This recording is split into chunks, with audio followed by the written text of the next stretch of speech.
A gente hoje está no nosso último encontro, nossa última doutrina desses chamados 5 pontos do calvinismo, mais uma vez relembrando que são os 5 pontos formulados pelo Sínodo de Dort acerca das doutrinas da graça, como resposta a um documento produzido por um grupo de discípulos da teologia arminiana, de Armínio, né, no início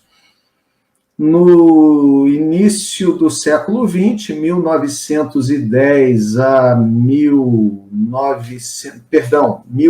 século XVII, 1608 a 1618, 1610 aproximadamente, né? Aquele período pós-reforma, após o início da reforma protestante, ainda aquela discussão dos ensinos de Calvino e de Armínio.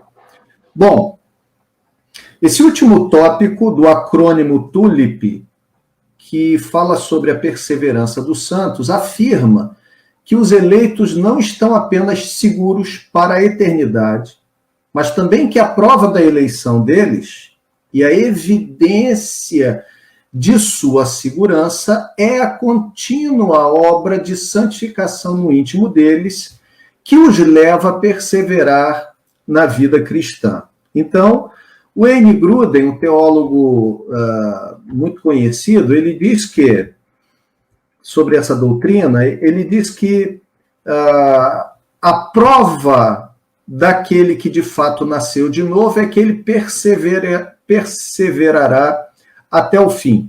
E só perseverará até o fim aquele que de fato nasceu de novo. É um argumento cíclico, mas é óbvio, né? Somente perseverará aquele que nasceu de novo, e aquele que nasceu de novo há de perseverar até o fim.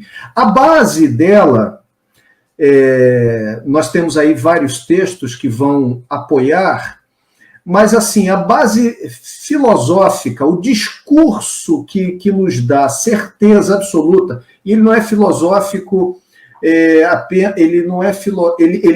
surge da Bíblia, é um discurso bíblico do próprio Jesus, mas eu digo as suas implicações, né, filosóficas.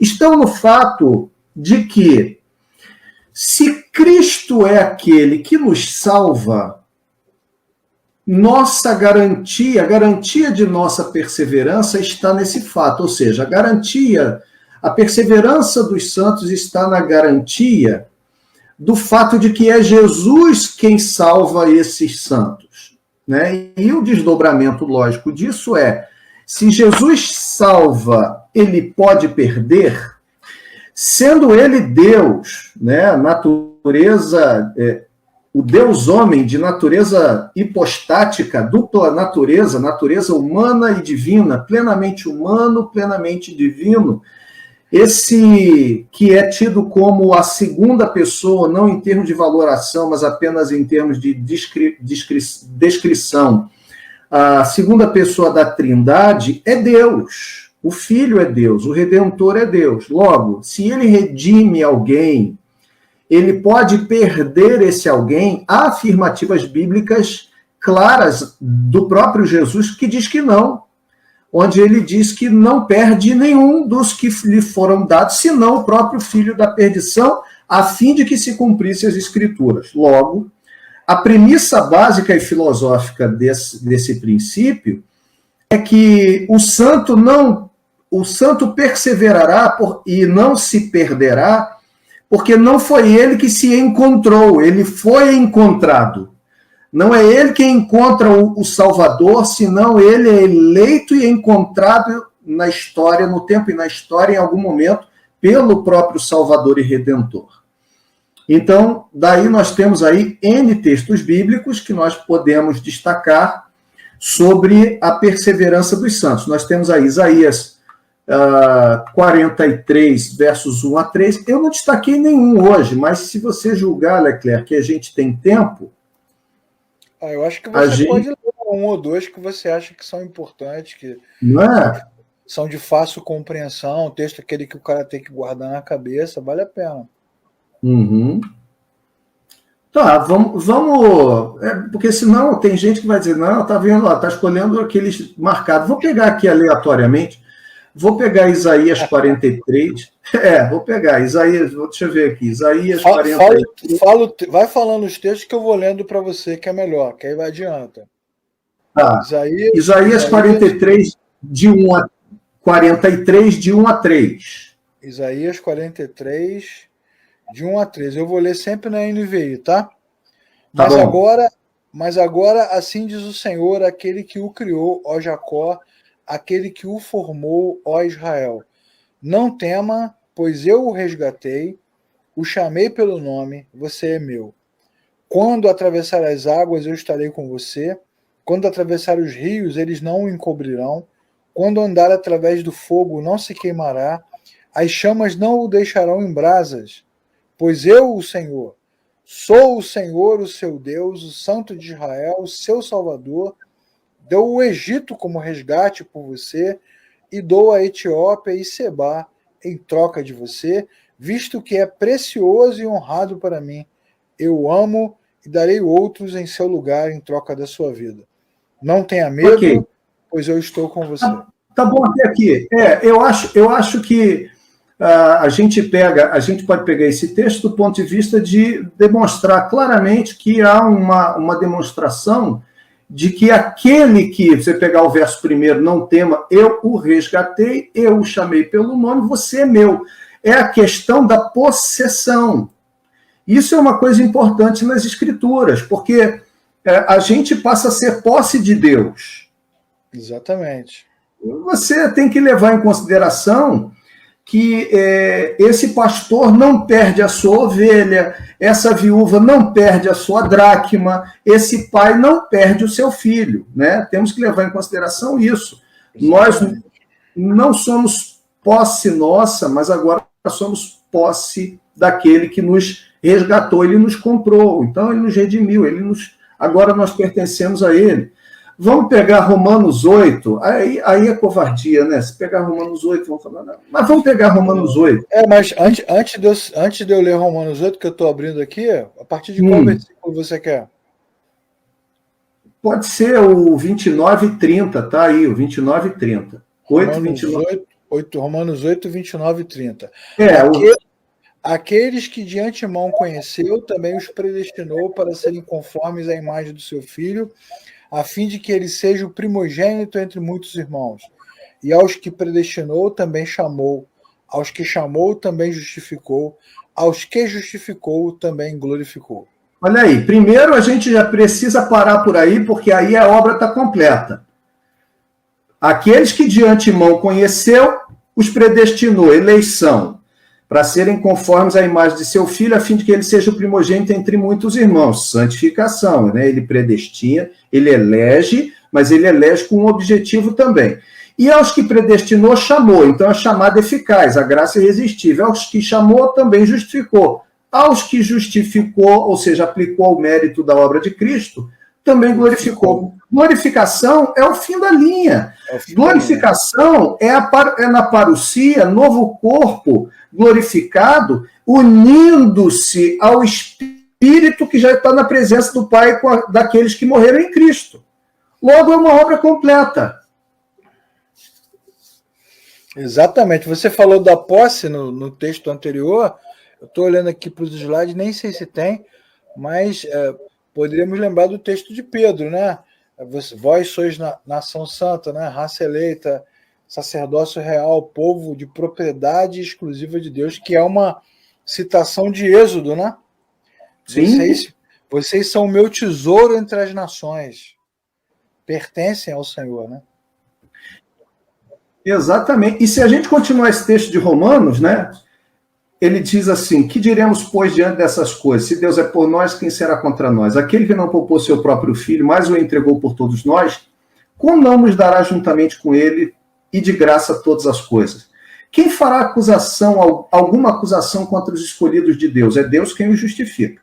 Quem os condenará? Foi Cristo que morreu e mais, que ressuscitou, está à direita de Deus, também intercede por nós. Quem nos separará do amor de Cristo? Aí aqui vem a pá de cal, né? Quem nos separará? A gente tem não, né? Nós temos no Brasil a pobreza bíblico/teológica, né? Quando o cara pega esse versículo para transformar esse texto num texto emocional, né? Quem nos separará do amor, como se fosse uma coisa emotiva, um relacionamento Como se emocional. fosse aquele amor lânguido. Ou para fazer um discurso triunfalista, né? Quem fará alguma acusação contra os escolhidos de Deus? Aí pega o texto, tira do contexto, que é um contexto totalmente redentor, né? Todo o texto do capítulo 8 fala da obra redentora. Aí o cara pega isso, arranca do contexto da redenção para falar que você é preferido de Deus e que quem vai acusar? Igual o famoso, se Deus é por nós, quem será contra nós? A mesma coisa, o cara arranca do texto, né? Totalmente fora do contexto da passagem, né? Sim. Então, quem vai ser contra nós? Quem vai ser contra nós? Será que a financeira que eu financiei o carro será contra mim? Não vai ter nada contra mim, eu faço tudo, né? Eu posso tudo naquele que me fortalece. E aí vem isso também, né? Vem a reboque. Posso todas as coisas naquele que me fortalece. Exatamente. E essa mistura, né? A gente tem falado tanto sobre isso aqui, sobre a importância do estudo bíblico, essa mistura que as pessoas têm que ter o cuidado. Né? Porque se Deus é por nós, quem será contra nós? Está no texto que você leu de Romanos 8. Né? Está nessa passagem aí para dizer o quê? Que se Deus nos favoreceu com graça na redenção, quem vai nos acusar? Quem vai nos impedir de entrar na sua presença? Né? Quem vai dizer que não, se ele está no nosso favor? Então, o que Deus é por nós, quem será contra nós, só está valendo nesse contexto redentor. Não está valendo no contexto da disputa do aluguel, do pagamento da fatura, do jogo, né? Da compra que foi feita sem dinheiro para pagar. Da doença, né? Eu me lembro da luta, aquela famosa luta de boxe, né, que parou o mundo lá, Mike Tyson contra Evander Holyfield. Ele botou aqui mandou tatuar aqui na camisa, né? No roupão, posso todas as coisas daquele que me fortalece.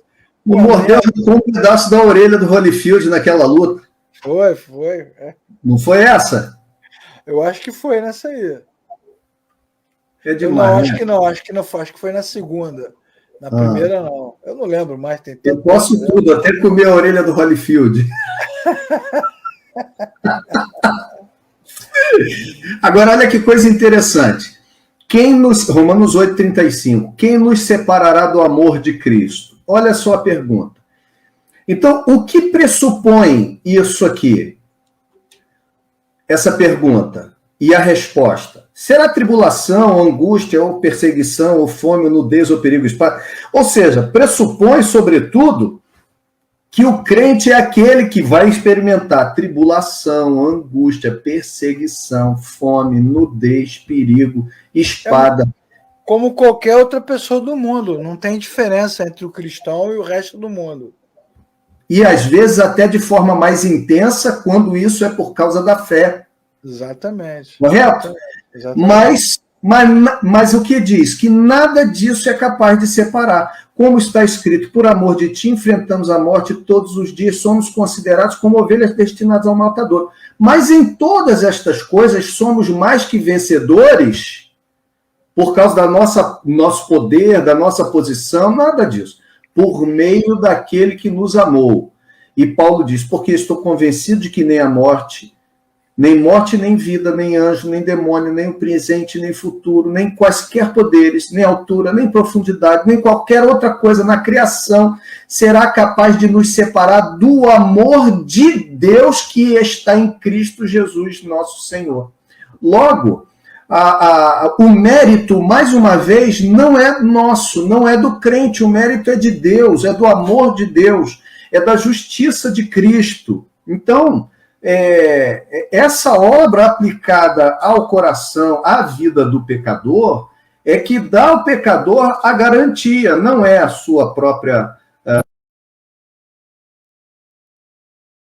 mas é a posição de Deus mesmo, né? A gente tem aí um outro texto, Romanos... não, eu quero ver Romanos... Cara, eu vou, só antes de você ler o texto, quero citar um trecho do livro que todo mundo que está assistindo essa aula deveria ler, que é O Peregrino, de John Bunyan. John Bunyan. Que fala exatamente sobre a perseverança dos santos, sobre o caminho que leva para a cidade celestial. Diga-se de passagem, fantástico, né? Bom, livro maravilhoso, né? E tem um trechinho do livro onde ele fala: uma coisa eu já resolvi, né?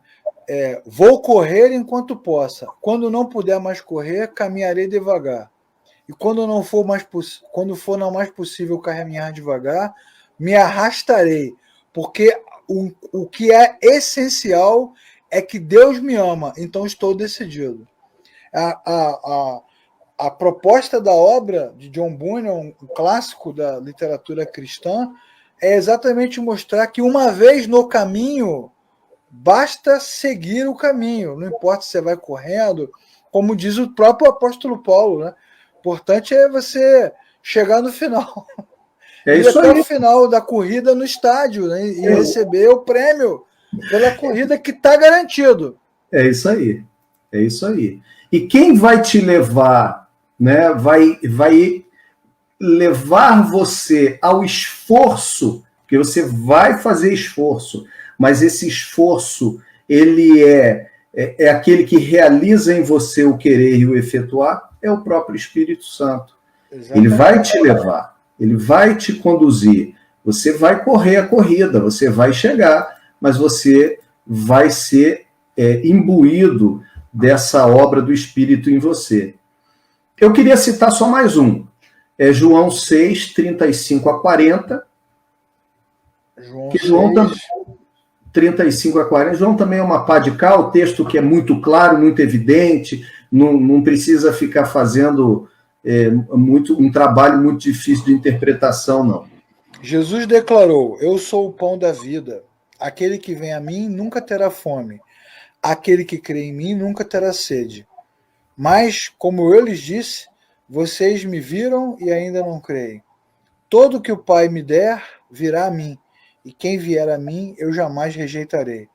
Pois desci do céu não para fazer a minha vontade, mas para fazer a vontade daquele que me enviou. Tá, e qual é a vontade daquele que enviou Jesus? Que eu não perca nenhum dos que ele me deu, mas os ressuscite no último dia. Porque a vontade do meu Pai é que todo o que olhar para o Filho e nele crer tenha vida eterna, e eu o ressuscitarei no último dia. Meu Deus do céu. Então, mais claro do que isso, eu acho que não dá, né? Então, essa é a vontade daquele que me enviou, que eu não perca nenhum dos que ele me deu, mas os ressuscite no último dia. Exatamente. Então, a discussão vai ser, que alguns vão dizer, essa é a vontade de Deus, mas não significa que ela vai ser cumprida, porque depende do homem nesse caso. Então, Deus fica sujeito, né? Mas não é isso que Jesus disse, né? Mas não é isso que ele disse. Todo aquele que o Pai me deu, acabou, não vai ser rejeitado nem abandonado. João 5,4, o próprio Jesus diz que aquele que crê nele já passou da morte para a vida. Exatamente. Já passou. Aí volta para a morte depois, é a teologia do liquid paper. Escreve o nome no livro da vida. O que é legal em João, é porque João, como você falou, ele tem a unção da pá de cal, né? Ele vai só fechando, porque assim, quando Jesus fala de ressuscitar, ele não é um profeta ou um líder religioso que tem poder para ressuscitar. Ele é a ressurreição. É bem diferente, né? Sim. Então, é o que ele diz para Maria, para Marta, diante do túmulo de Lázaro. Eu sou a ressurreição. Então, uma vez que você crê em Jesus, você já ressuscitou. Ou como diz o texto, né, da outra epístola, nós já estamos assentados nas regiões celestiais. Então, quando ele fala, eu sou a ressurreição, ele traz esse porvir para o presente. Não é algo que vai acontecer, é algo que já aconteceu aqui e é só questão de tempo. Não é um poder. Né? Não é um Exatamente. poder. É ele é já tem o decreto de Deus, o que falta é acontecer circunstancialmente. Exatamente. Chegar o tempo de acontecer, mas é isso, né? Legal. Beleza. Então, eu nem vou... Eu acho que os outros textos sobre segurança do crente, a pessoa que está aí, ela pode fazer um print da tela, né? Os nossos estudantes podem fazer um print da tela do texto sobre a perseverança dos santos. Tem comentário do Carlos aqui, Luiz. Cadê? Vamos ver aqui.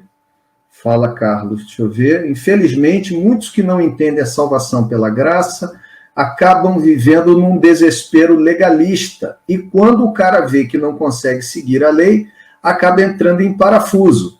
E aí alguns talvez cheguem a pensar, Cristo não é para mim.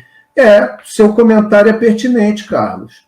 Porque à medida em que a pessoa ela busca seguir determinado padrão que lhe é ensinado, né? Padrão legal, moral, aspectos apenas comportamentais da Escritura, sem compreender essa questão da graça e sem ter tido uma experiência com a graça de Deus, ela vai ter, de fato, esse caminho, né? Ou ela vai ficar entristecida, ou seja, pode ser um salvo, mas com uma experiência de salvação empobrecida da sua alegria, do seu gozo, porque é um fardo pesado, né? Entende aquilo como sendo matar um leão a cada dia. Que é o que a religião faz, né, cara? Para sustentar... Ela rouba a alegria dos crentes, né? Exatamente. Né? Ou então ela resolve dizer o seguinte, está pesado demais, eu estou fora, eu amo Jesus, eu sei que fora dele não há outro, e ainda dizem assim, eu conheço gente assim, né, que está sofrendo tanto e diz assim, eu sei que eu vou para o inferno com essa minha decisão, mas não dá não, está difícil demais e tal. Eu fico pensando, coitado dessa pessoa, nem precisava disso tudo. Mas é a falta do entendimento adequado. Exatamente. Eu concordo com um certo pregador, que na minha opinião já foi muito bom pregador, mas hoje em dia, enfim, continua sendo um bom pregador, mas se envolve com um monte de coisa aí que eu acho que é de maneira desnecessária, onde ele disse certa vez que há experiências, doutrinas, na verdade, doutrinas que são deletérias da fé cristã, doutrinas doutrinas enriquecedoras da experiência cristã, doutrinas empobrecedoras da experiência cristã e doutrinas deletérias da fé cristã. Nas doutrinas deletérias da fé cristã, ele citou à época o liberalismo teológico. Olha só. Você vê, né? Você vê como é que o mundo dá volta. Mas o liberalismo teológico. Então, o liberalismo teológico, esse pregador dizia que era uma outra religião, né? Uma outra fé, é uma outra proposta. E é deletéria da experiência cristã e da fé cristã. Na doutrina empobrecedora da experiência cristã, ele citava o arminianismo. E, nesse sentido, concordo, porque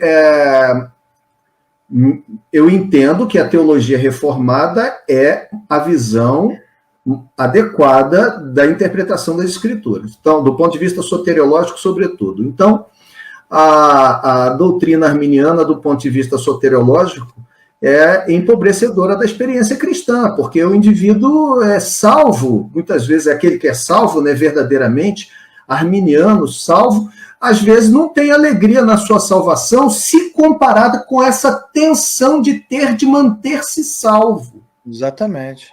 Né? Então, os nunca momentos... tem certeza, nunca tem paz.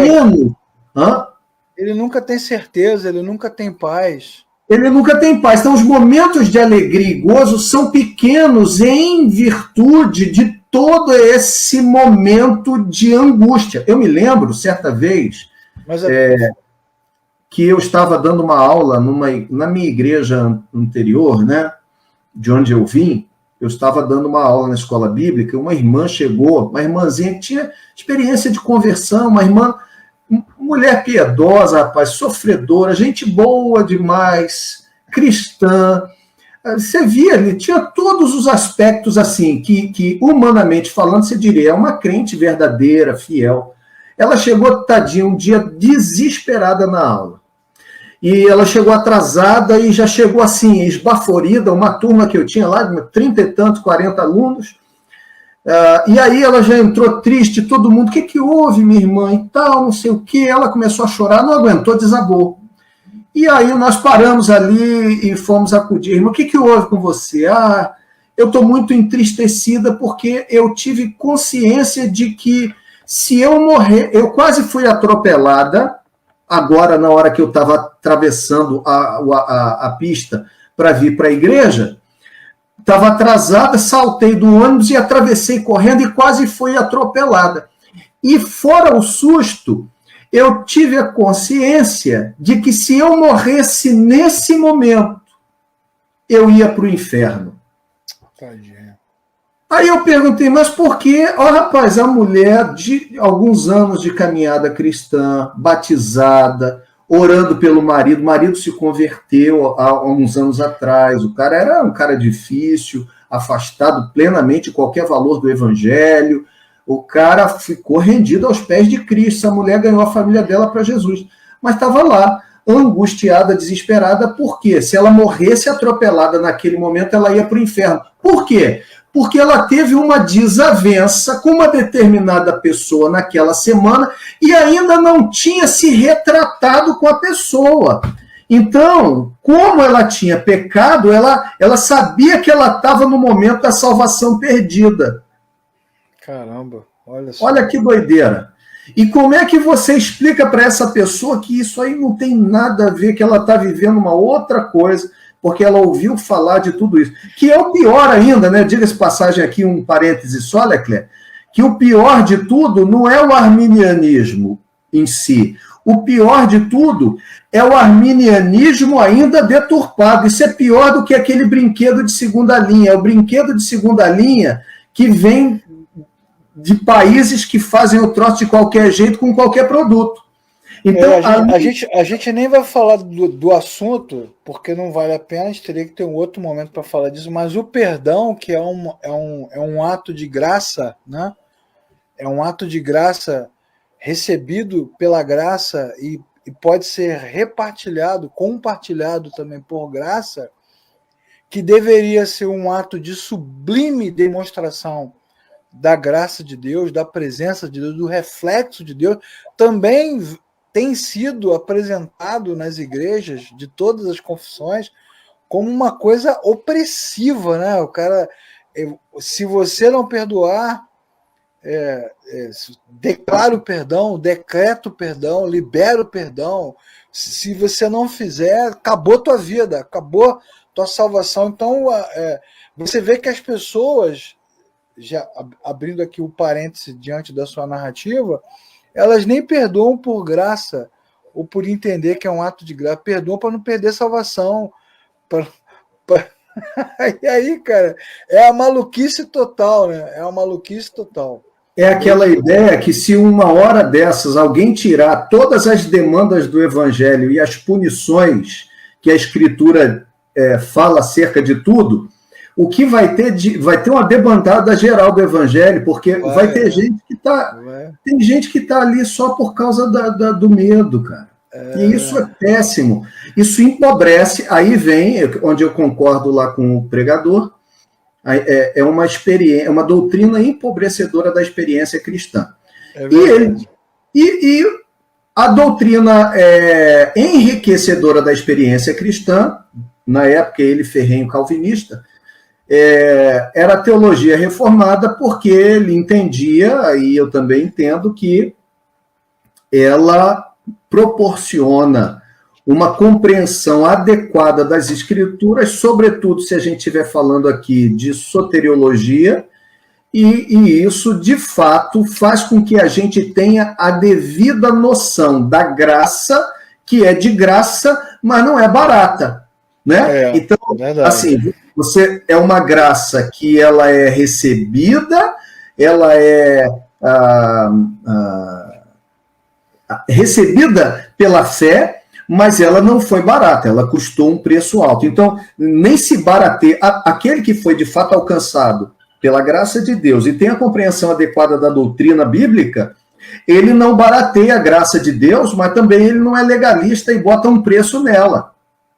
Exatamente, exatamente. Porque ela é graça, ela não é nem cara e nem é barata. Ela é graça. E não é nossa, cara, é de Deus. E não é nossa. Não nos pertence. Ela foi cara para Deus, obviamente, ela foi cara para o Filho de Deus, mas ela não é cara para nós, ela é graciosa para nós, mas também não pode ser barateada por nós. Exatamente. Né? Aqui, quem mandou um abraço para a gente aqui, Felipe, pô. Luiz Felipe. Reverendo Luiz Felipe. Pregador das multidões. Esse é o homem da homilética, hein? Esse é o homem da homilética. Apóstolo da Costa Verde. Mas não é mais, não. Ele agora é do Paraíso. Ele agora é do Paraíso. Igreja. Está no Paraíso. Vila Paraíso. Dizem as más línguas que toda vez que ele está indo para a igreja, ele vai cantando: estou a 2 passos do Paraíso. Covardia com você, Felipe. Aí, ó. Estou a 2 passos do Paraíso. Você é o cara. Olha, rapaz, eu tenho um amigo que ele diz o seguinte, né? O Rio de Janeiro é um lugar sui generis, né? É um lugar que você tem no estado do Rio, Paraíso em São Gonçalo e o Éden em São João de Meriti. Você não precisa de mais nada. Eu tive um aniversário lá no Éden, lá em São João de Meriti, certa vez, mas isso tem uns 30 anos. Rapaz... Não é fácil, não. Não. Tem que perseverar, minha perseverança. Eu fiquei pensando, aquele deve ter sido um lugar muito bonito na época que botaram o nome, né? No Brasil, a gente tem muitos nomes relacionados à Bíblia, relacionados à história do cristianismo, relacionados à tradição cristã, por causa da igreja, relacionados aos índios. Então, muita coisa se explica por isso, né? O cara chegou lá, enfim. É verdade. Temos o Espírito Santo lá o estado do Espírito Santo, né? Santo Antônio, santo isso, santo aquilo. É verdade. Bom, Leclerc, então, a gente podia entrar naquela discussão, aquela breve reflexão, né? A teologia reformada contrastada com a teologia arminiana, né? Sobre, então, a perseverança dos santos. Certo. Que você já está fazendo aí, né? Você já está fazendo esse contraste. Já estou fazendo, exatamente. Então, qual é o contraste? É a possibilidade de queda da graça contrastada com a perseverança dos santos. Porque a perseverança dos santos é a doutrina contrária à possibilidade de queda da graça, né? Então, a discussão... Essa pessoa que eu encontrei ontem, que ficou triste, machucada na igreja, ferida...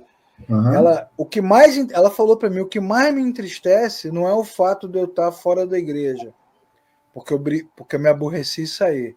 O que mais me entristece é que todo irmão que eu encontro, todo crente que eu encontro, diz que eu caí da graça por causa disso.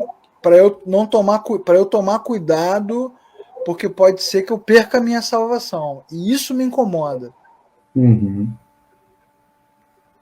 Ao invés de colocar a questão do empobrecimento, da diminuição da alegria da vida cristã, uma série de coisas, já bota o encargo da má teologia também nas costas da pessoa, né? Exatamente. Já quer tirar do reino, né?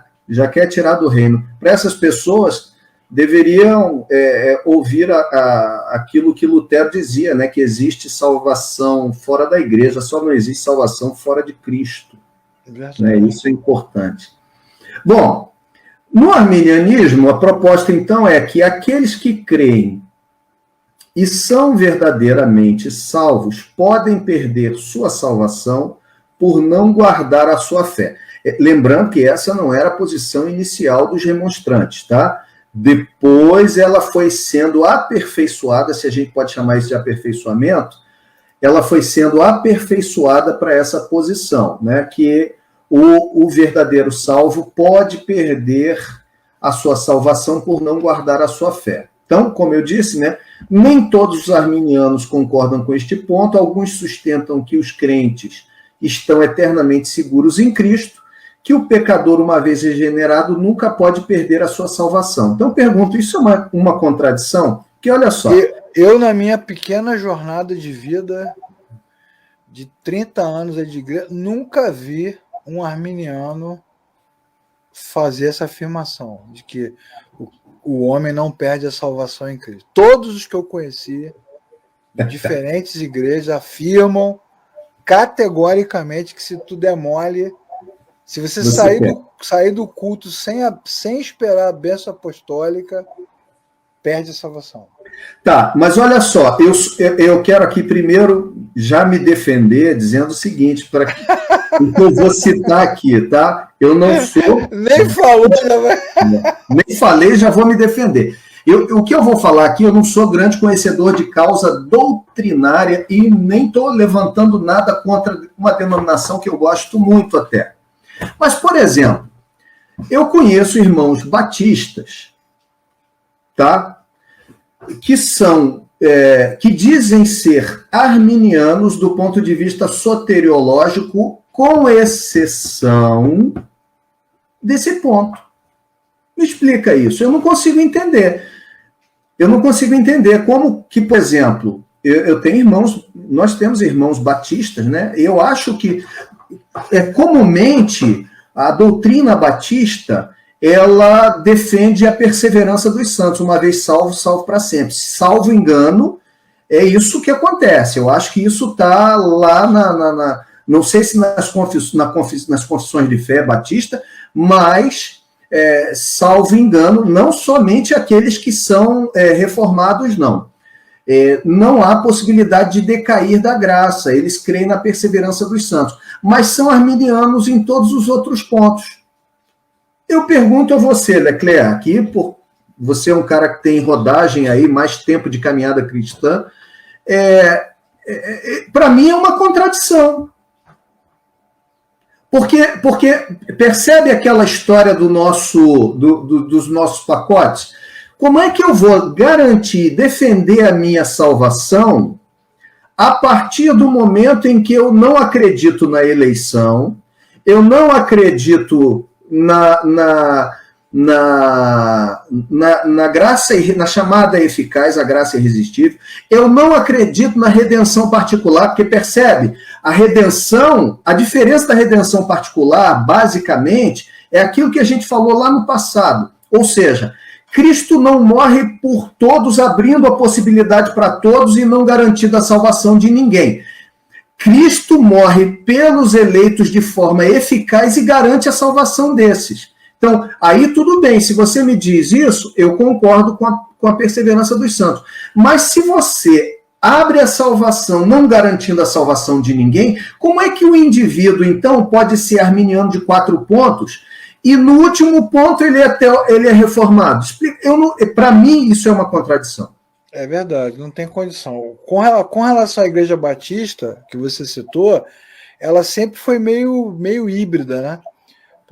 Porque ela nasce, na verdade, a denominação, né?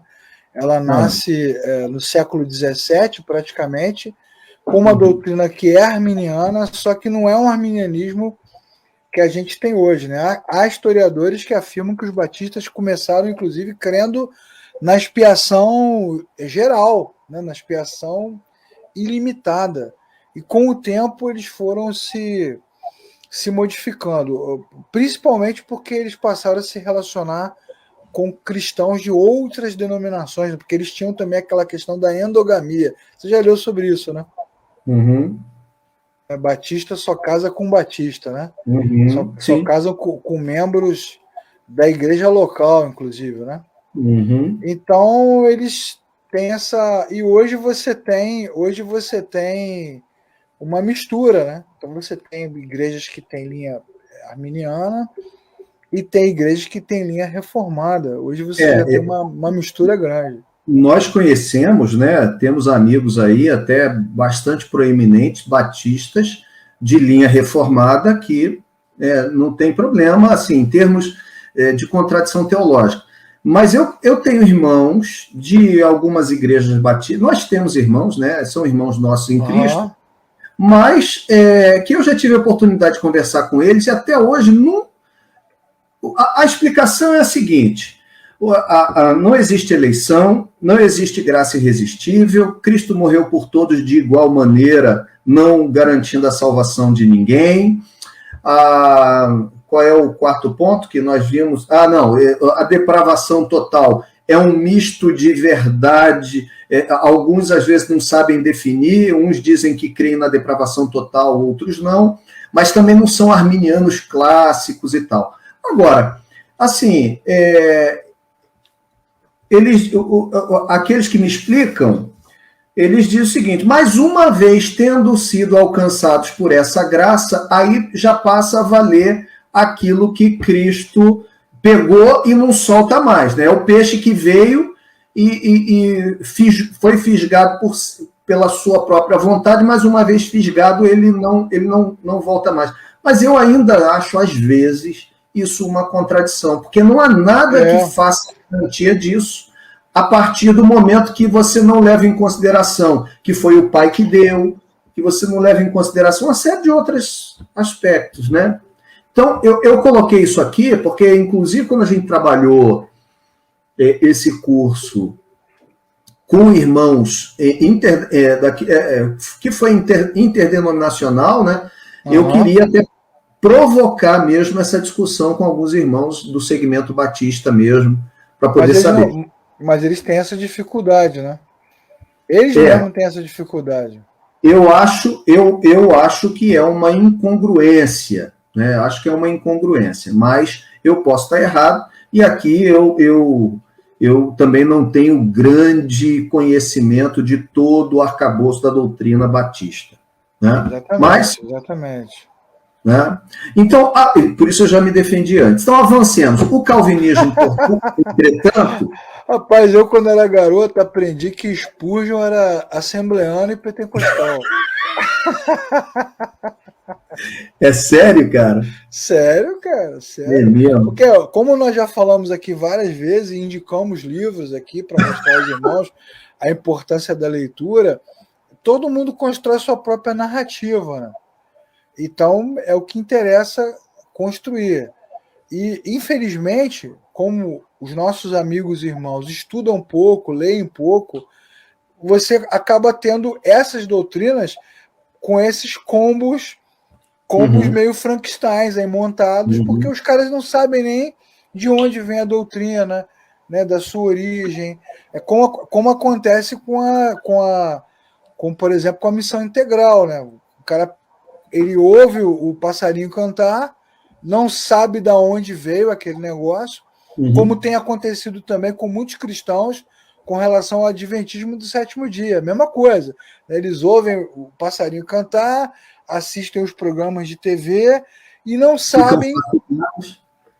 não sabem. E por que eles não sabem? Porque não leem, porque não estudam, porque não ouvem. Quando a gente fala do tema, tem resistência, né, ao aprendizado, que eu acho que é uma coisa complicada, né? E é por isso que você tem essas incongruências. Eu acho que talvez seja a melhor palavra mesmo, é isso, umas coisas meio esquisitas, assim.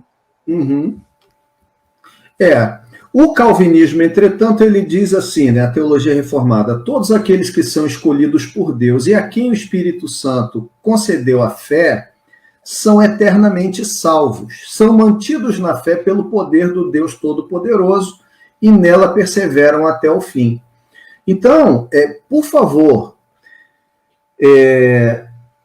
tem gente que fala mal dessa doutrina porque propõe o seguinte: tá vendo? Tem gente que diz aí, uma vez salvo, salvo para sempre.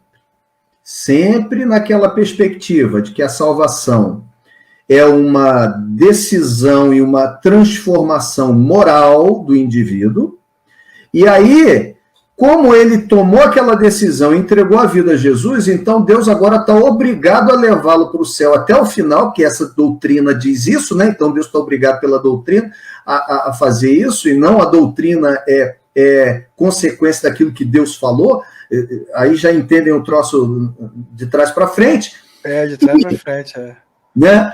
E aí você agora pode voltar a fazer tudo aquilo que você quer. Me lembrou até um filme, uma comédia que eu também recomendo, que se chama Dogma. Já viu esse filme? Não, vou até anotar. Os caras invertem a doutrina com aquilo que se fala, né? Então, o padre vai ter o aniversário do cristianismo, aniversário do cristianismo, o aniversário de uma igreja católica americana. Então, o padre faz um dogma, cria um dogma, que qualquer pessoa que no dia do aniversário da igreja entrar por aquela porta será perdoado de todo o pecado. Já botei no filme aqui, ó, tá dublado aqui no YouTube, tá completo. Cria o dogma, que é mais ou menos o que você falou, é o contrário, já que tem que perseverar e está predestinado, então Deus é obrigado a perdoar. Deus é obrigado. Então Deus ficou obrigado, né, por causa disso. No filme Dogma, é isso, o cara cria o dogma, aí o Satanás fala para o anjo da morte, assim, que é o Loki, ó, chegou a nossa oportunidade.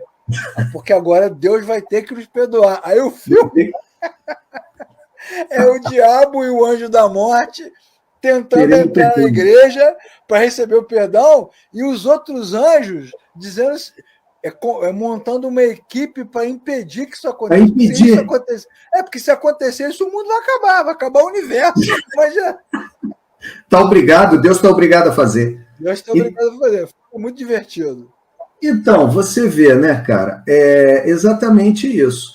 E aí a pessoa acha, então, olha só o que eles ensinam, uma vez salvo para sempre, eu posso agora voltar a enfiar o pé na jaca que Deus está obrigado a me salvar. Gente, eu espero que hoje, na 16ª ou 7ª?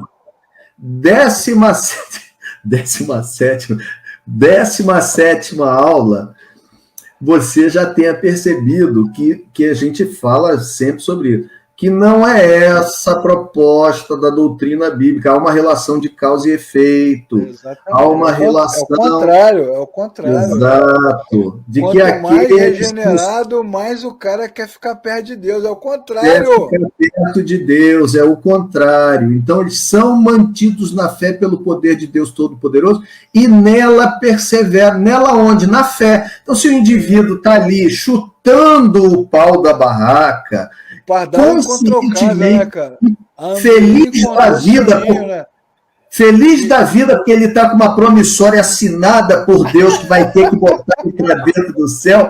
Esse indivíduo, irmão, esse não tem esfrega na cara de Deus, esfrega na cara de Deus. Você entendeu? Então, por favor, quando alguém falar, eu já falei muito mal, estou falando isso, sabe, porque eu já falei muito mal também, porque eu fui desses que ouvi o galo cantar e não sabia onde. Então, teve época de eu falar também, aí que absurdo, uma vez salvo para sempre. Então, quer dizer que o cara pode ser salvo. Quer dizer, eu já tive esse discursozinho bobo aí. Só que um dia eu fui estudar, e depois de tempo você vai amadurecendo, vai lendo, vai vendo, vai descobrindo, né?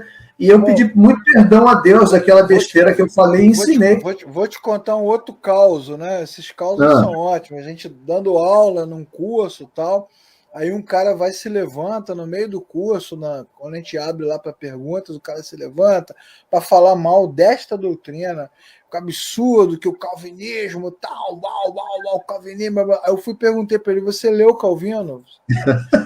E ele disse, eu não preciso ler Calvino. Eu disse, mas como que você não precisa ler, pô? Como é que você vai criticar uma coisa que você nem conhece? Você ouviu o galo cantar, não sei quem falar. Calvino não fala isso, cara, em lugar nenhum. Isso não existe, essa afirmação. Isso é uma inferência feita. Nós poderíamos até chamar isso de uma certa desonestidade intelectual, né? Você cria um fake news. Isso é um fake news. É um fake news, né? É isso, é fake news. Cria um sofisma, né? Cria uma mentira, um negócio desse. Aí o cara sai dali, ele jura de pé junto aquela verdade pro resto da vida, mas nunca... Muitos líderes de várias igrejas criaram essas ideias, esses conceitos, para gerar na comunidade uma indisposição ao aprendizado, né? Uma rejeição imediata. Tá vendo, irmãos? Essa doutrina, é isso que acontece, blá, blá, blá, blá, blá. E é a falta de argumento, Leclerc. É a falta de argumento. Então, não tem o argumento para discutir bíblica, doutrinária, teologicamente. Então, vai ter que fazer isso. Afasta o povo, inclusive, da discussão. Isso daí é igual a história de manga com leite. Exatamente, manga com leite. Eu cresci lá em Itaboraí. É raio na tesoura aberta. Não pode deixar a tesoura aberta. É a sandália virada para baixo que vai matar a mãe. Banho depois do almoço, né? Cobrir o espelho com toalha. Não pode comer carne e tomar banho depois. Olha, rapaz, eu fui... A minha infância e juventude, até os 18 anos, né? Depois eu vim para Niterói, especificamente, morar, trabalhar, mas eu fui, minha infância e adolescência foi lá em Itaboraí, né? Eu cresci dos 4 aos 18 anos, eu morei lá. Na época fui atleta de voleibol, comecei aos 14 anos de idade jogando no Botafogo, ia para o Rio, voltava todo dia, depois joguei no Flamengo, rapaz, no meu time mesmo, Fluminense, nunca joguei, Leclerc, meu Deus. Olha só. Mas, olha, tinha um sítio lá, muito legal, um sítio de um homem que era dono de cerâmica, uma família muito rica lá em Itaboraí, e tinha um sítio próximo da minha casa que tinha campo de futebol, quadra de vôlei de areia, quadra de vôlei de grama, sauna, piscina, um monte de coisa. E assim... 2 dezenas de mangueiras de todo tipo. Era um sítio fantástico, maravilhoso. E a gente terminava de rachar, treinava, ele liberava para treinar. Eu tinha uma dupla, jogava vôlei de praia também, tinha uma dupla, eu e Marcão, e nós treinávamos lá. E a gente tinha passe livre para a utilização do sítio dele. Ele nos dava isso e a gente fazia sauna, a gente fazia ducha, entrava na piscina, tinha direito a tudo. E a gente saía de lá todo dia praticamente, que a gente treinava 3, 4 vezes por semana, com as bolsas cheias de manga, mas levava para casa e eu tomava aquilo com água, porque eu não podia tomar com leite. Até que eu fui um dia na casa dele, do Marcão, e Marcão batendo aquele liquidificador gigante de manga com leite, eu tomei aquele negócio, parecia o néctar dos deuses. Eu falei assim, rapaz, que negócio espetacular, mas não pode tomar esse troço. Ele falou, como é que não pode? Eu falei, mas não dizem que faz mal? Eu ouço todo mundo dizer, minha mãe diz, meu pai diz que manga com leite faz mal, e meus pais, principalmente, né, mais antigos, e eu ia nessa. Aí tomei manga com leite e descobri que não fazia mal, não. Ah, rapaz, para quê? Aí foi o prejuízo do leite lá em casa, porque era manga com leite todo dia, 1, 2 jarros de vitamina de manga com leite. Se serve a dica, eu diria a você que manga com maracujá ao leite gelado é espetacular. É mesmo, é? Não sabia disso, não. Maracujá com manga ao leite, cara, é bom demais o negócio. Eu não sabia disso, não. Momento gastronômico. Momento gastronômico é ótimo. Bom, avançando então aqui nos pontos para discussão. Só para a gente levantar, então, aqui as últimas perguntas sobre esse tema para você que nos ouve ficar aí meditando e refletindo. Né? Então, o ensino da doutrina da perseverança dos santos, se corretamente explicado e aplicado, pode servir de base para justificar uma vida libertina? Então, você que está acompanhando esse curso, você que está agora ao vivo, você que entrou depois nos vídeos aí para acompanhar esse curso. O ensino dessa doutrina, depois de tudo que a gente já exaustivamente falou, demonstrou que não tem uma separação entre a salvação, a fé que salva da fé que santifica. Não há essa dicotomia entre a fé que salva e a fé que santifica.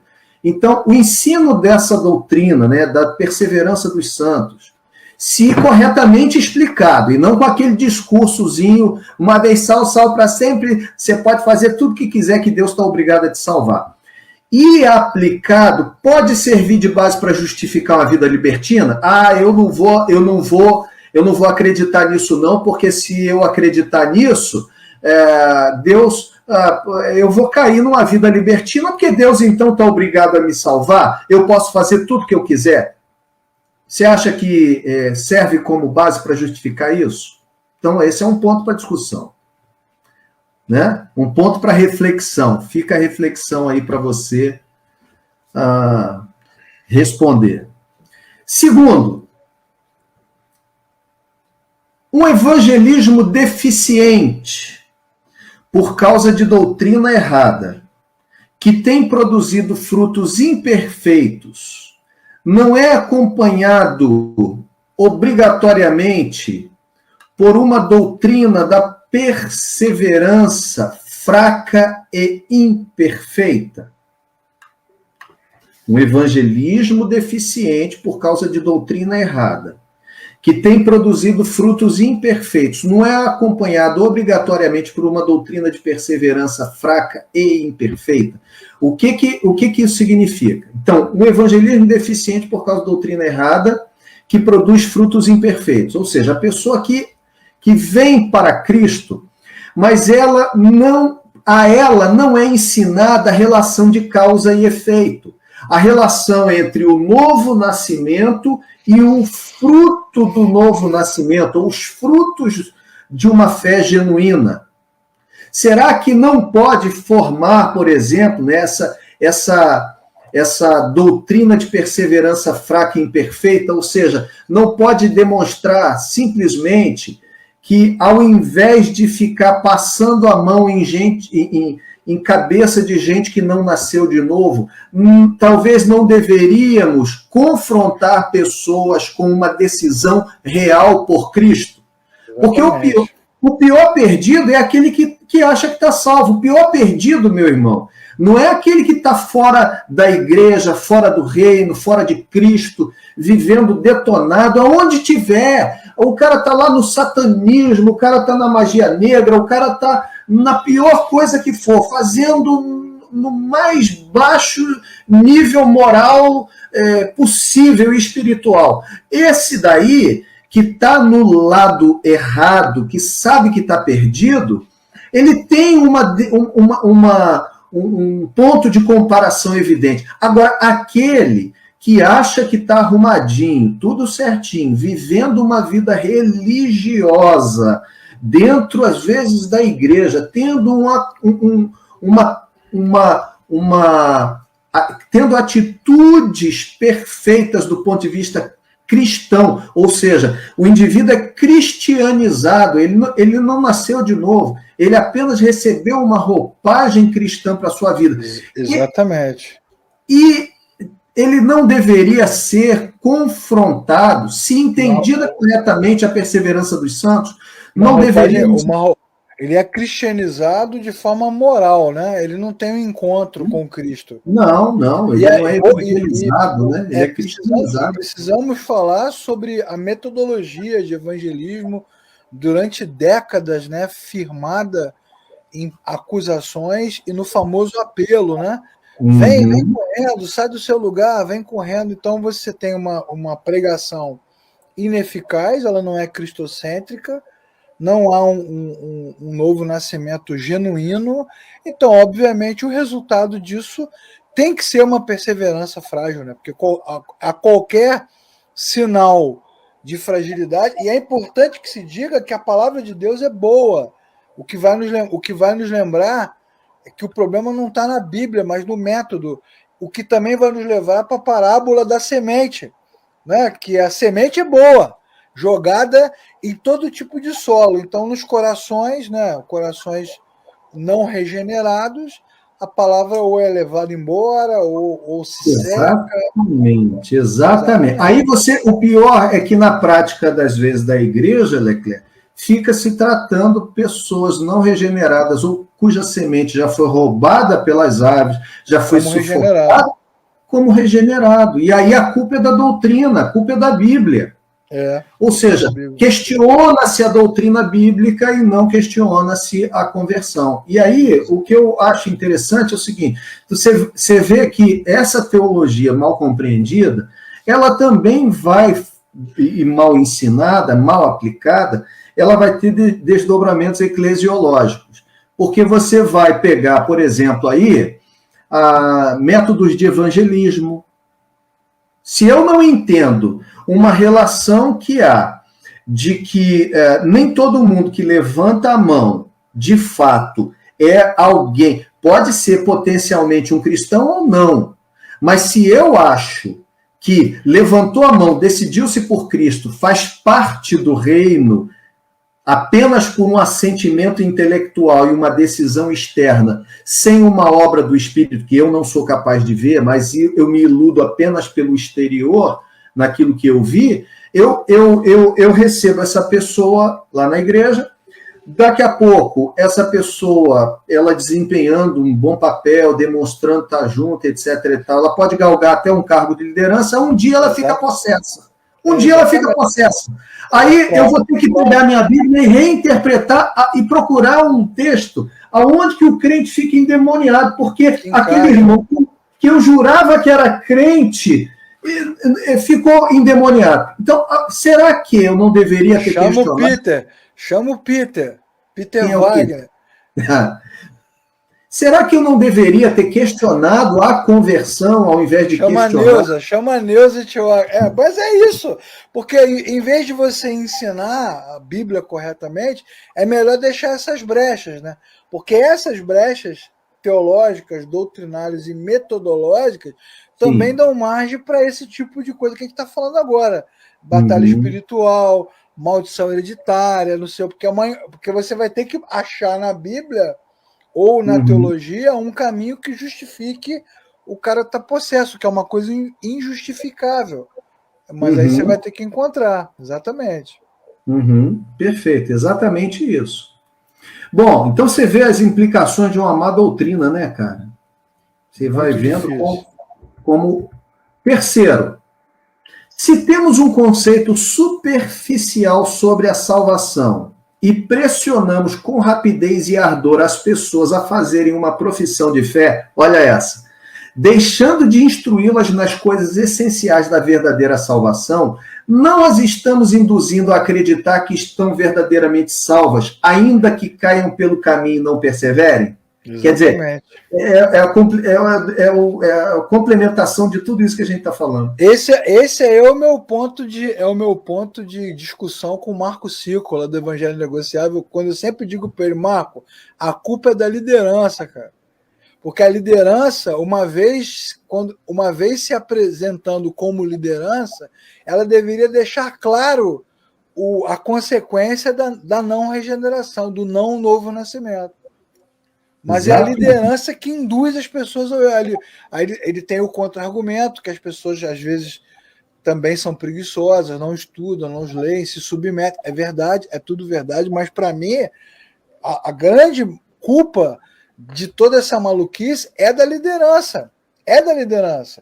Que não ensina, e o cara, então, tropeça, né? E você depois vai botar a culpa no cara, vai dizer que ele não teve fé, né? Que ele não creu o suficiente. Exatamente. Que ele trocou, né? Trocou a salvação por um prato de lentilha. Nossa, como eu ouvi essa pregação a vida inteira. Não troque o que Deus te deu por um prato de lentilha. Esaú, olha só, você que está assistindo esse vídeo, Esaú não trocou nada. Porque não era dele. Ele não se importava com aquilo. Foi um grande deboche. Ele não se importava. Esaú já estava rejeitado desde o início. Exatamente, ele não se importava, ele não estava nem aí, pô, estava nem aí, ele era um cara com outra perspectiva, e muito pior do que Esaú é o o tarado do Jacó, que se envolve nesse rolo todo aí, né, nessa trama maluca, nesse drama, nessa novela mexicana, uma mentirada danada, e, enfim.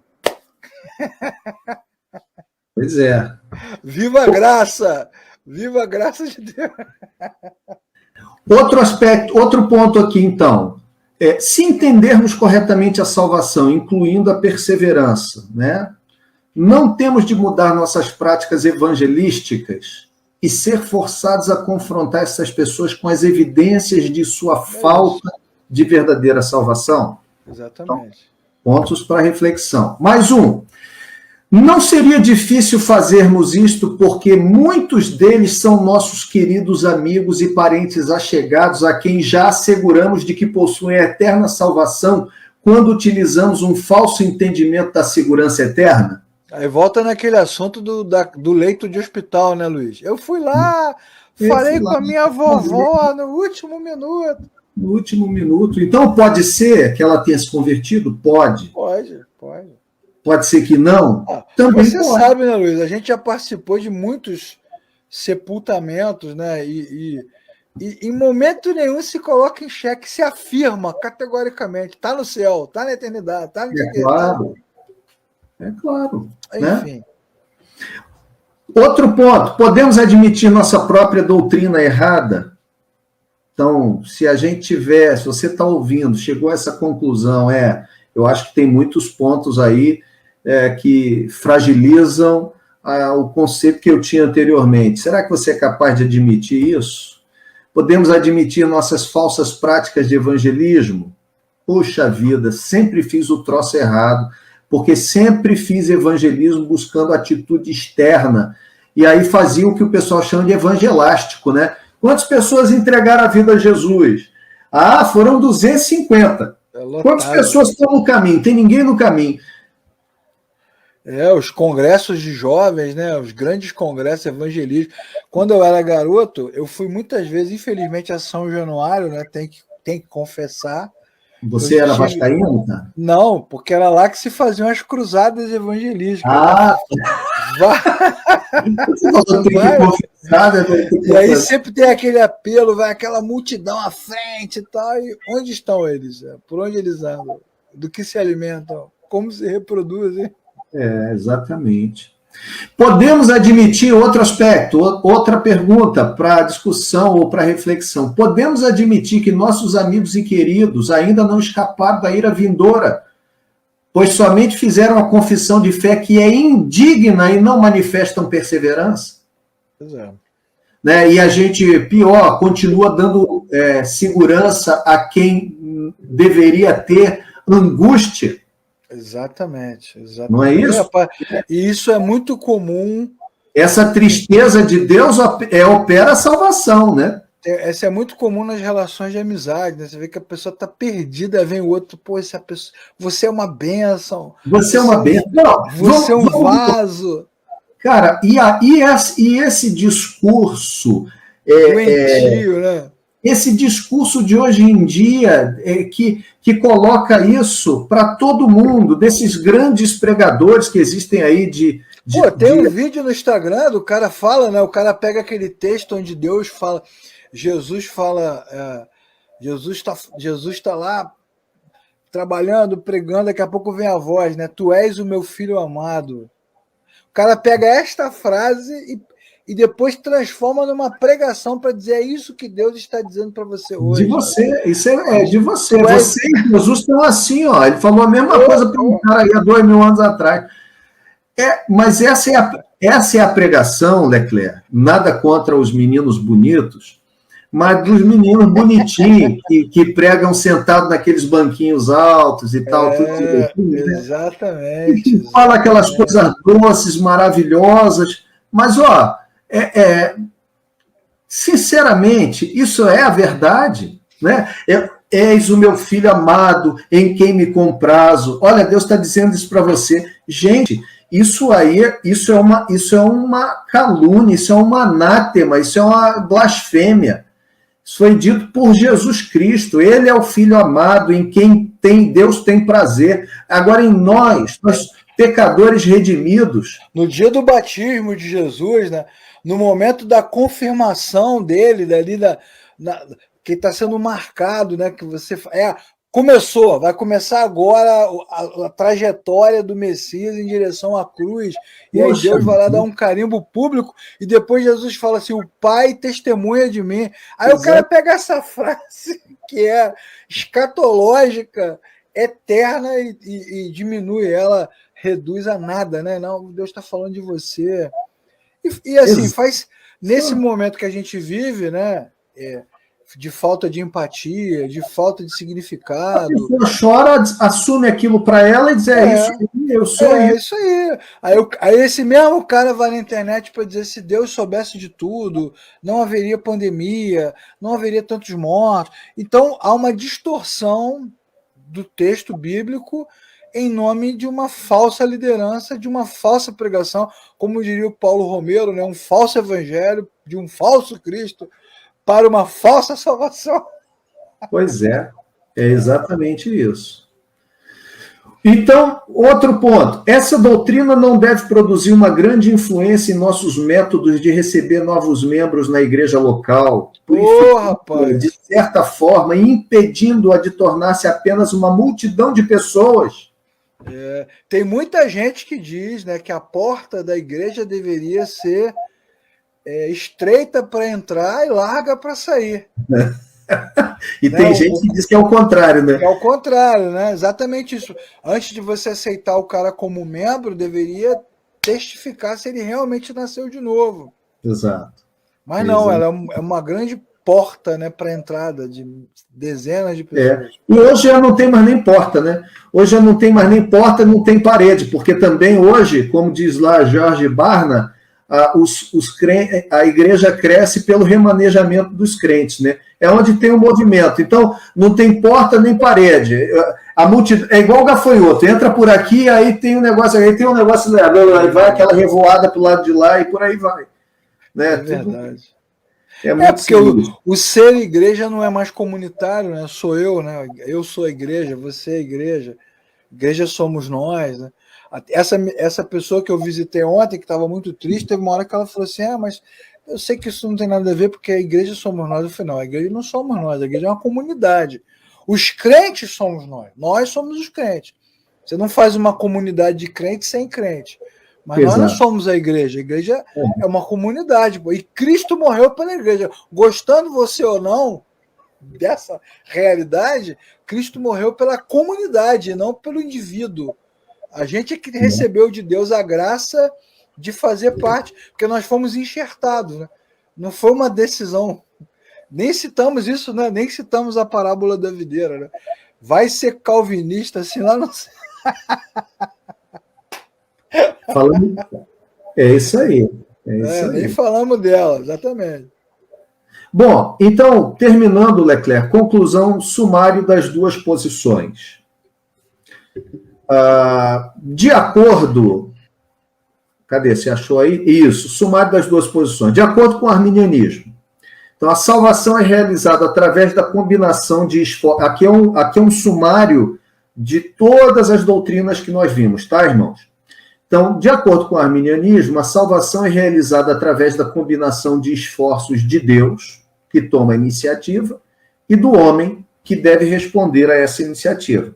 A resposta do homem é o fator decisivo, determinante.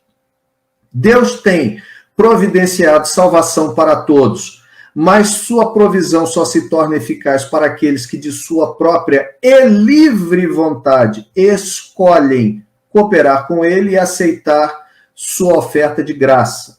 No ponto crucial, a vontade do homem desempenha um papel decisivo. Desta forma, é o homem, e não Deus, que determina quem será o recipiente do dom da salvação. Este era o sistema de doutrina apresentado na remonstrância, ou seja, a representação, né?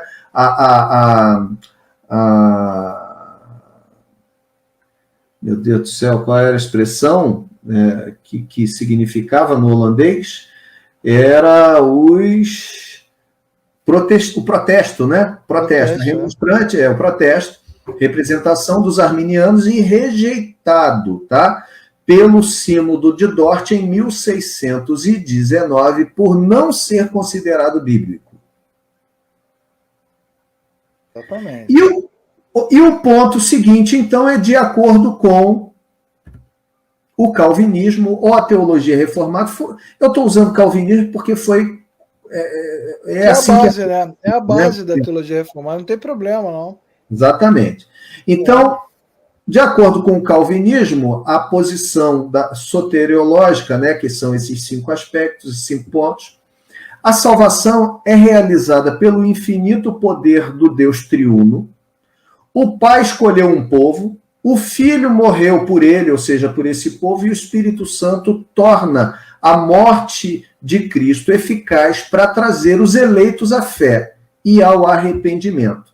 Desse modo, fazendo-os obedecer voluntariamente ao Evangelho. Todo o processo, eleição, redenção, regeneração, etc., é obra de Deus e é operado tão somente pela graça. Desta forma, Deus, e não o homem, determina quem serão os recipientes do dom da salvação. Então, é aquela história, eleição ativa, reprovação passiva. Deus escolhe quem será salvo e não e reprova de maneira passiva, ou seja, Deus escolhe tudo, né, Luiz? Deixa aqueles que estão caídos na sua posição. Estão falando desde o início do curso. Deus escolhe tudo, escolhe Abel e não Caim, escolhe Jacó e não Esaú, escolhe Moisés, escolhe Josué, escolhe Caleb, escolhe Davi dentre seus irmãos. Deus escolhe tudo. Esse poder de escolha de Deus é de Deus. Não tem problema não ser Josué. Não deveria ter, né? Não deveria. Não tem problema não ser. Até porque a própria Escritura vai dizer sempre que sobre as escolhas de Deus também repousa uma grande responsabilidade, um grande peso. Né? Quem deseja episcopado, excelente coisa deseja. Entretanto, todavia, contudo, né? Não diga que você quer ser mestre, como disse Tiago, né? Porque os mestres serão duplamente cobrados. É verdade. Então, na verdade, Deus sempre escolhe. Deus sempre escolhe. Essa linha de pensamento contemporânea, pós-iluminismo, é que está trazendo esses conceitos gregos, né, de que o homem está no centro, mas nunca esteve, né, biblicamente nunca esteve. Exatamente. E aí, então, esse sistema de teologia foi reafirmado pelo Sínodo de Dort, em 1619, como sendo a doutrina da salvação contida nas Escrituras Sagradas. É o mesmo sistema também que é apresentado na Confissão de Fé de Westminster e em todas as confissões reformadas. Na época do Sínodo de Dort, foi formulado em 5 pontos, em resposta aos 5 pontos submetidos pelos arminianos à Igreja da Holanda, e têm sido, desde então, conhecidos como os 5 pontos do calvinismo, mas, na verdade, são 5 pontos da própria teologia reformada. Não tem problema você chamar de 5 pontos do calvinismo, desde que você entenda que não foi Calvino e nem um bando de calvinistas que surgiu e dizendo, vamos inventar uns 5 pontos aqui legais para a gente acabar com a vida de todo arminiano. Não. Foi uma resposta, exatamente. Foi uma resposta a 5 artigos levantados pelos remonstrantes e foram respondidos, então, esses 5 artigos, e isso ficou conhecido pelo acrônimo TULIP, que em inglês significa isso, depravação total, eleição incondicional, graça irresistível. Nem os 5 pontos são o resumo do calvinismo. Sim. Não, eles não são pilares do conceito, assim como os 5 solas também não são os pilares da reforma. Vieram depois. Né? Isso. Toda essa discussão é importante. A reforma não se resume pelas 5 solas. A reforma é que gerou esse ensinamento, essa percepção importante. É o contrário, né? A reforma está baseada em Romanos, na experiência de Lutero. Ela é muito mais luterana do que calvinista, disparadamente, né? Uhum. Enfim. Perfeito. Enfim. Então, aí a gente termina aqui. Aí a Vandra disse aqui, perseverar dentro de uma religiosidade faz o sujeito crer que ele é responsável pela própria salvação, verdade? E também, olha aqui, pela regeneração e salvação dos outros. É verdade também, né? Quanta angústia não gera no coração do pessoal quando tenta ficar entrando numa terra em que ninguém pisa, né, cara? Só Deus pisa. Crê no Senhor Jesus Cristo, serás salvo tu e a tua casa. Aí o cara recebe essa palavra como promessa e vai. É verdade. Ensina o menino no caminho que deve andar, recebe essa palavra como promessa e vai. Vandra diz então assim, estudar as doutrinas da graça me ajudou a descansar em Deus, porque eu sempre fui muito cobrado a desenvolver os dons espirituais e a colocar a mão no arado, evangelizar, por exemplo. Diziam que eu tinha que me posicionar, mas eu não entendia o que de fato eu precisava realizar, para onde ir e como fazer. Cheguei a pensar que tinha algum problema na minha conversão. É isso aí. Olha, não. É a experiência de muitos, né? A Tatiana aqui dizendo que aprendeu bastante. Tatiana Ferraz. Aprendendo muito hoje. Muito obrigado. Legal, Tatiana. Valeu. Legal. Bom, chegamos ao fim, né? Chegamos ao final. Todas as aulas vocês encontram no YouTube, no canal da Oficina da Palavra, e nós só podemos aqui agradecer muito a disponibilidade do professor Luiz. Obrigado, Luiz, por ter se dedicado. Para mim, um prazer, foi um prazer esse período aí. Tendo mais horário, mais tempo aí, a gente vai fazer mais coisa, poxa. E isso, faremos mais. Vamos